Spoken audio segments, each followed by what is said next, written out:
Hello, good morning to all of you.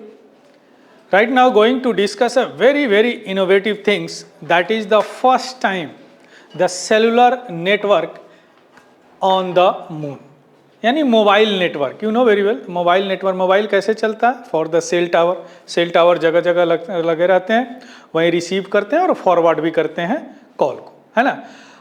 तो right now how this network be established on the moon and which part of the moon. So you know very well that is the besides earth, यानी अर्थ के अलावे जितने भी planet है, जैसे हमारा उपग्रह क्या है अर्थ का, एक ही है मून, वहाँ पे और मार्स पे सबसे ज़्यादा मिशन भेजा गया है. और ऐसा उम्मीद है कि आने वाला समय में वहीं पे आदमी बसेंगे, यानी एक हैबिटेबल जोन की तरह बनाया जा रहा है. क्योंकि धरती पे बहुत आदमी हो गए हैं तो वहीं पे और लोग जाके बसेंगे. क्लियर. तो मून पे पहली बार, अब वहाँ पे अगर लोग जाएंगे, कॉलोनी बनेंगे, तो वहाँ पे तो कम्युनिकेशन का साधन होना चाहिए. So that why first time that is the mobile network established on the moon.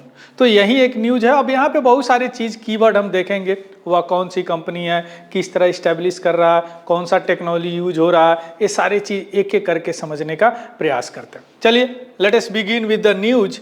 That is what a year after, that is see one of the company that is name is Intuitive Machines. याद रखिएगा क्या नाम है, intuitive machine. यह पहला ऐसा private company है जो मून पे पहुंचा है. प्राइवेट कंपनी जो मून पे लैंड कराया है. जो किसी भी सैटेलाइट पे अगर कोई चीज लैंड करता है दैट इज कॉल्ड लैंडर. अगर उसमें से निकल के कुछ वहां पे घूमता है दैट इज कॉल्ड रोवर. जिस तरह हमारे पास चंद्रयान 3 में क्या था, लैंडर और रोवर सक्सेसफुली लैंड किया था और रोवर क्या सक्सेसफुली वहां पे चला था, है ना. उनके सरफेस पे मूव करते हैं. That is a robotic. एक रोबोट होते हैं 6 wheeled robot that come out from the lander and move on the surface. कुछ टाइम होते हैं उतने वह मीटर चलते हैं. हमारा चंद्रयान 2 क्या, लैंडर और रोवर क्या हुआ, क्रैश कर दिया गया था. पर चंद्रयान 3 में अभी तक हम लोग 3 मिशन भेजे हैं चंद्रमा पे. First is Chandrayaan 1 2008, then Chandrayaan 2 2019, then Chandrayaan 3 2023. Clear. तो उसके बाद में सेकेंड मिशन इसी कंपनी का इंट्यूटिव मशीन का कहां से लॉन्च हुआ, नासा का कैनेडी स्पेस सेंटर फ्लोरिडा से 26 फरवरी 2025 को. और यह पहुंचेगा कब, यानी अर्थ पे, यानी सॉरी मून के सरफेस पे कब लैंड करेगा, ऑन द 6 मार्च 2025 को वह लैंड करेगा. और इस लैंडर का नाम है क्या, मूथू एथेना लैंडर, यानी एथेना मून लैंडर. क्लियर, इसका नाम है ना. इसको किसने बनाया है, इंट्यूटिव मशीन ने बनाया है. और यह डिटैच हो चुका है स्पेसएक्स फाल्कन 9 रॉकेट से, और यह पहुंचेगा कब, 6 मार्च 2025 को. आ गया समझ में. This is the news. अब right now going to discuss what is the Athena moon lander क्या है, या एथेना मून लैंडर क्या है, या लैंड करेगा, इसका ऑब्जेक्टिव क्या है. और अभी जो हम बोलते हैं कि first cellular network on the moon, वह कैसे इससे कनेक्टेड है, ये सारी चीज अभी हम एक एक करके समझने का प्रयास करते हैं. चलिए, this is the Athena lander, यही है एथेना लैंडर. अब हम आते हैं कि लैंडिंग साइट कहाँ पे लैंड करेगा. क्योंकि कोई भी चीज़ अगर लैंड करता है किसी और सेटेलाइट पे तो पहले से उसका साइट प्रोग्रामिंग करके उसमें डाले रहते हैं, वहीं पे जाके वह लैंड करेगा. तो इसका जो टारगेट साइट है that is name is Mons mountain. Actually ये मैथमेटिशियन है, इन्हीं के नाम पे इस साउथ पोल पे एक पर्वत है दैट इज माउंटेन. उस माउंटेन का नाम है मॉन्स माउंटेन. वहीं पे यह लैंड करेगा. याद रखेंगे एथेना लैंडर कहाँ पे लैंड करेगा, on the 6 March 2025 Mons mountain पे लैंड करेगा. और साउथ पोल जो है यह जो है अर्थ के सरफेस से दिखाई नहीं देता. अभी हम देखेंगे क्यों नहीं दिखाई देता. Suppose that this is the earth और दिस इज द मून, तो केवल यह पार्ट ही हमको अर्थ से दिखाई देता है, इस पार्ट को दिखाई नहीं देता. That's why it is called the far side of the moon. इसीलिए इसको बोलते हैं फार साइड ऑफ मून, सुदूर फार साइड ऑफ द मून. और यहाँ पे सूर्य का प्रकाश भी बहुत कम पहुंचता है ना. तो that's why it is believe that यहाँ पे कोई रेयर मिनरल होंगे, वाटर होंगे यानी आइस होंगे, तो वहाँ पे एक हैबिटेबल जोन बनाने का उम्मीद ज़्यादा क्या वहाँ पे बन सकता है, ऐसा साइंटिस्ट का उम्मीद है। So that's why this area is the key of interest because they believe to contain ice and rare minerals, है ना। तो वहाँ पे लॉन्ग टर्म स्पेस एक्सप्लोरेशन हो सकता है, एक्सप्लोरेशन, और वहाँ पे हैबिटेबल जोन की तरह इस्टेब्लिश किया जा सकता है नियर फ्यूचर में। कहाँ पे? साउथ पोल, मून पे। क्लियर। अब इसके साथ एथेना लैंडर के साथ नासा का इंस्ट्रूमेंट गया है, जो इंस्ट्रूमेंट क्या करेगा वहां यानी मून के सरफेस पे लैंड करने के बाद 3 फीट तक गड्ढा खोदेगा और वहां पे पता लगाएगा कि वहां पे वाटर और कार्बन डाइऑक्साइड है कि नहीं, वाटर और कार्बन डाइऑक्साइड है कि नहीं, detect water and carbon dioxide. Clear. दो कि यह क्रूशियल रिसोर्स है फ्यूल प्रोडक्शन का और सस्टेनेबल फ्यूचर मिशन के लिए। आया बात समझ में? तो आप समझ गए कहाँ पे लैंड करेगा और क्या करेगा। अब जो ये मॉन्स माउंटेन के हम बात किए हैं, दैट इज द मैथमेटिशियन, यह क्या है देखिए, यही है मॉन्स माउंटेन। यह एक साउथ पोल पे एक माउंटेन है, दैट्स वाई कॉल्ड माउंटेन। और माउंटेन ये है मेलबा माउंटेन, जो एक मैथमेटिशियन है और कंप्यूटर प्रोग्रामर है in the NASA trajectory Jio dynamics division of NASA Goddard space flight centre in green belts. That's why इन्हीं के नाम पर, इन्हीं को ऑनर देने के लिए इस पर्वत को ही नाम रख दिया गया मॉन्स माउंटेन। अब मॉन्स माउंटेन क्या है? एक साउथ पोल पर एक पर्वत है, कहाँ पे? मून पे। So that's why called the Mons mountain. यहीं पे एथेना लैंडर लैंड करेगा। सो याद रखिएगा, एथेना लैंडर कहाँ पे लैंड करेगा? On the moon. If you talk about the objective यानी मिशंस का गोल क्या है, there are 2 objective of this mission.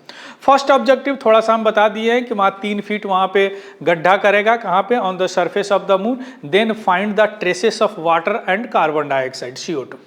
So that is the primary objective. Means primary object is what? That exploring the far side of the moon, है ना, far side of the moon and mines the precious resource, जो भी बहुमूल्य संसाधन है उसका खोज करेगा वहाँ पे, है ना। So that is the first objective. अब यहाँ पे far side of the moon, क्यों? मून का एक ही साइड दिख पाता है, that the phenomena is called tidal locking. अभी हम बताते हैं कैसे होता है tidal locking. Clear. Secondary objective what? Deploying and testing the Nokia LTE cellular network. LTE means 4G में यह टेक्नोलॉजी इस्तेमाल होता है, that some time called 4G LTE, long term evolution, है ना। नोकिया इसमें साथ दे रहा, क्योंकि नोकिया के साथ एक एग्रीमेंट हुआ है नासा के साथ, है ना, 2020 में हुआ था। अभी वो भी देखेंगे कि कब हुआ था, कैसे हुआ था। क्लियर। तो ओ और एथेना लैंडर यानी इंट्यूटिव मशीन और नासा सभी मिलकर वहां पे एक नेटवर्क इस्टेब्लिश करने की बात करें, सेलुलर यानी सेल टावर जैसे काम करते हैं यहाँ अर्थ पे, उसी तरह।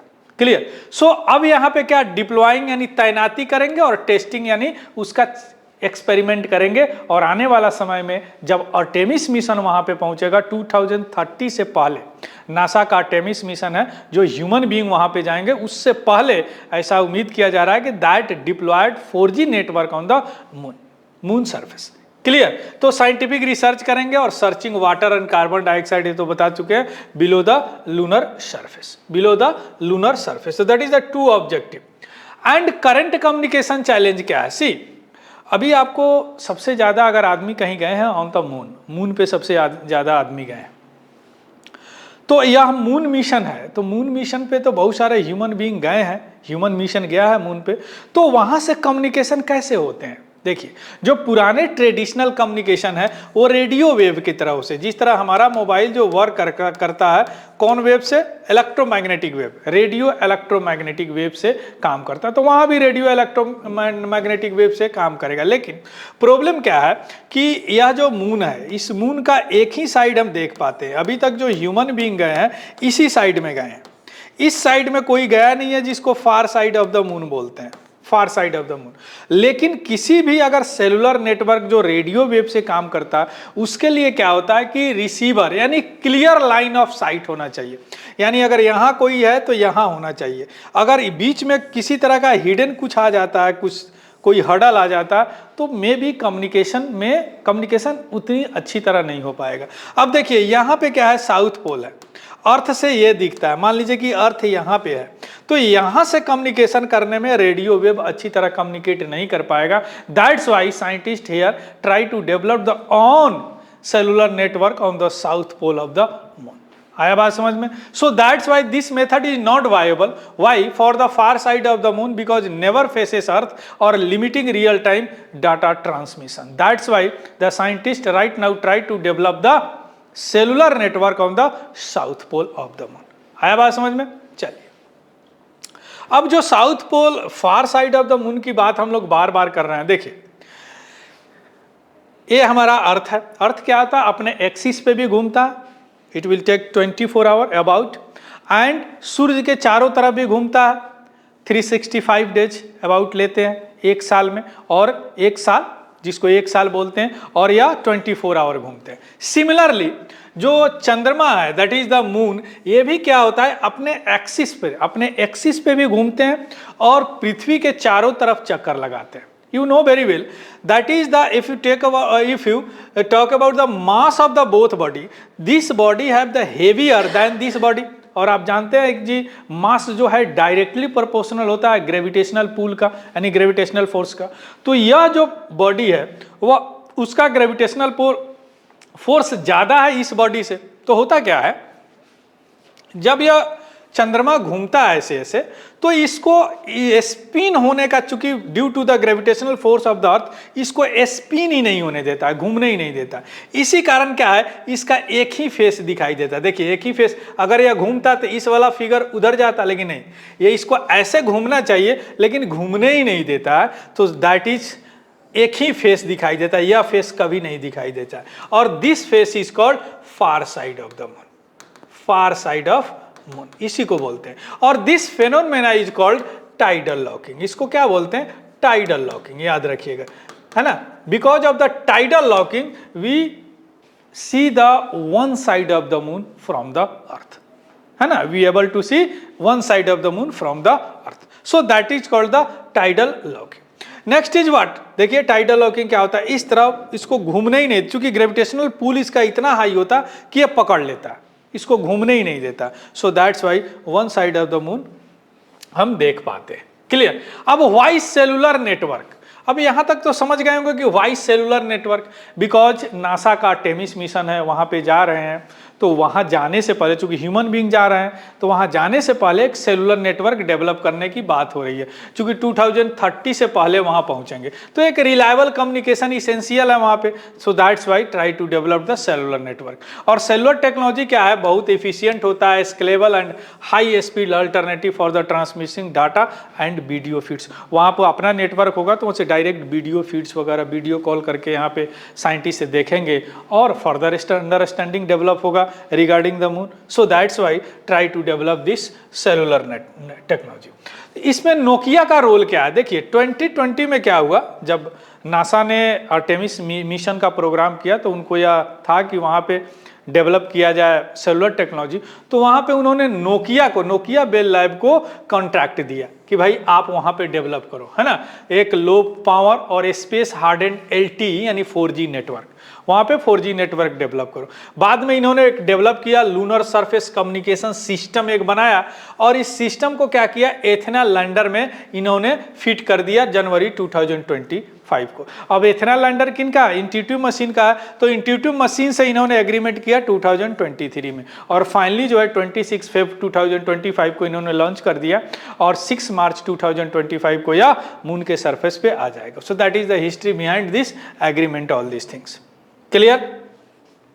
Then how it work, lunar जो टेक्नोलॉजी है या कैसे काम करेगा, LSCS या जो है 4G LTE टेक्नोलॉजी पे डेवलप्ड है, बेस्ड है, यानी लॉन्ग टर्म इवोल्यूशन पे, जिस तरह अर्थ पे यूज होता है, बहुत इफिशिएंट। देखते हैं हम लोग फोन से बात करते हैं कितना अच्छा होता, तो इसी तरह एथेना नेटवर्क से कनेक्ट होगा, यानी एक टावर की तरह एथेना नेटवर्क में अलग से एक टावर की तरह लगा हुआ, जो कि एथेना एक एज ए बेस स्टेशन की तरह काम करेगा। उसमें एक्सटर्नल एंटीना और सोलर पावर्ड यूनिट लगेंगे जो उसको चार्ज करता रहेगा वहीं पे, है ना, यानी एक सिस्टम की तरह काम करेगा, जो सिस्टम नेटवर्क इन बॉक्स है, यानी एक बॉक्स में सारी हार्डवेयर और सारी सॉफ्टवेयर सारा एक ही बॉक्स में है, और एक टावर की तरह काम करेगा, है ना, वहां पे चेक करना है।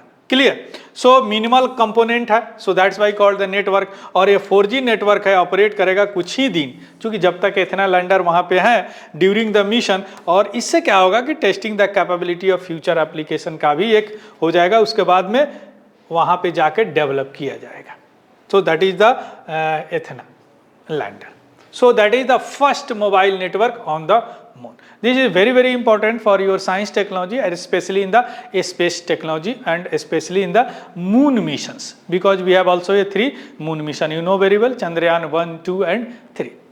So this is all about the current affairs. So thank you, have a good day and happy learning. Thank you very much.